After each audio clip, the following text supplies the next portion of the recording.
Resident Evil 2 is the remake of Resident Evil 2. They called it the exact same thing, even though they're basically entirely different. I have tried the original games, and I must say that I'm not really a fan. I was a little put off by the Ocarina of Time Castle Town graphics and the crusty old tank controls, and some people might say having these weirdo controls makes it scarier, but honestly, I'd much prefer to be scared of what's actually happening in the game rather than my controller. With the remake, they tried to transform the game into a contemporary piece of work, and I gotta say, they did a pretty good job. I'm playing on PC with everything decked out as much as it will allow me to, and yeah, there are definitely moments where this game looks great. It's not at the absolute bleeding edge for 2019, there were definitely better looking games, but when it's at its best, it is a pretty nice looking game. The voice acting is oftentimes very solid, but then you have other times where this fucking thing shows up and Leon's reaction is like, "What the hell?"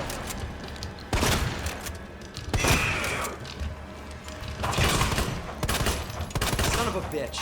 Leon, that is not how you react when you're about to get mauled to death, okay? That's how you react when Da Vinci crashes and you lose 7 hours of work. But I mean, still better than the old games. Stop it! Don't open that door! But Chris is... What is it? Maybe it's Chris.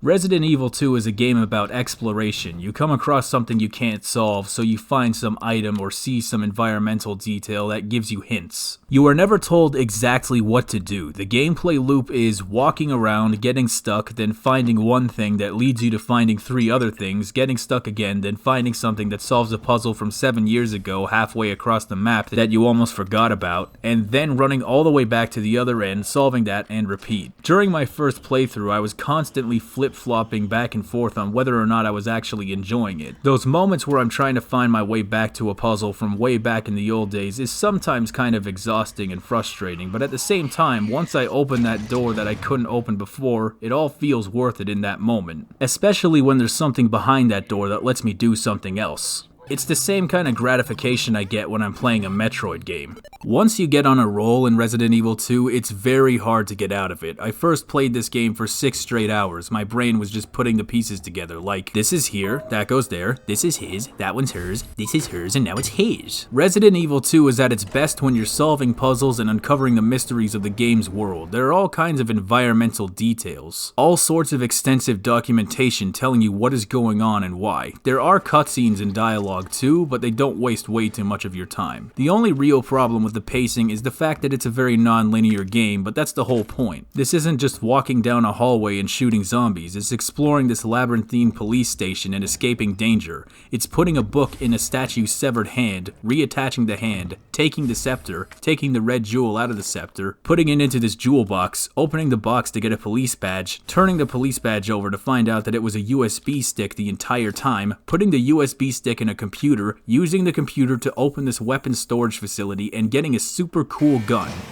P.S. I totally didn't look that up, pinky swear. The game has this inventory system where you have limited slots and can only hold so many things, but you can also combine items to save on space and make super items. Your guns and your ammo take up physical space too. You gotta balance all these things so you have healing items and ammo, but also space to put story items. The only thing that I don't really enjoy is the combat. From my perspective, the goal of survival horror has always been to make players feel vulnerable. This isn't a power fantasy like Doom. You are in danger right now. The tricky part of making these is trying to avoid straddling the line between being vulnerable and being pathetic. And at least for this first playthrough, I found myself trapezing on this line a little bit. The second you run out of ammo and your knives break, yeah, that's a thing, you are a goddamn baby with noodle arms who can barely run worth a shit. Sometimes you'll pump 5 rounds into a zombie's skull and he'll just pop back up unscathed in 10 seconds. This wouldn't be so annoying except that sometimes headshots blow their heads apart and permanently kill them. There's a 1 in something chance to one-hit crit them that way. It's our old buddy RNG. You know how much I love him. I fucking hate these lickers. You're supposed to be able to slowly sneak past them because they're blind, but I've only ever had that work once. I guess the idea is that you're supposed to walk slowly all the time, expecting them to show up so you don't trigger them. But if you walk too slowly, fucking Colonel Volgin over here shows up and boxes you in the face. But that's the point, right? Yeah, It's a balancing act of avoiding getting killed while also figuring out how to solve all the puzzles. And that's the thing, I think a lot of my frustration with this game stems from having the wrong mindset. Flight is often a very, very viable strategy, but fight is just way more fun in the short term. I like shooting things. I am only human, and I like to shoot things. What I didn't expect was how fun it would be to replay the game. The game has a rank system that rewards efficiency and speed. I started my second playthrough as Claire, and now that I knew all the puzzles, I felt that I had the agency to go fast and crazy. I started trying to better understand the zombie part of it. One thing you gotta remember is that you don't have to neutralize every single threat. You can just run past a lot of these guys, and that's a surprisingly weird concept to wrap my head around. One thing I tried to do was to stun them by shooting them in the leg, which only works sometimes because it doesn't always affect them. But if they're stuck in an animation, you're safe. It should come as no surprise that this game lends itself very well to speedrunning.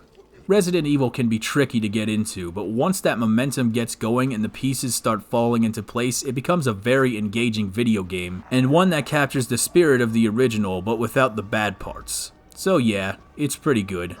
You should probably play it.